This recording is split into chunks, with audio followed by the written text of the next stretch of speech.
வணக்கம் குழந்தைகளே. இதோ இவள்தான் வானதி. இவ நாங்களே உருவாக்குவோம் பகுதியில என்ன எழுதப் போறான்னு நாம பார்க்கலாமா? அவளோட நண்பர் பெயரை எழுதுறா.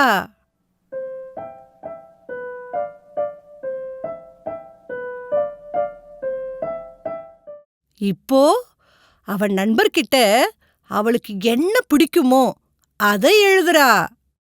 வானதி எழுதிட்டா, நீங்களும் உங்க நண்பர் பெயரையும் உங்க நண்பர்கிட்ட உங்களுக்கு என்ன பிடிக்குமோ அதையும் எழுதுறீங்களா?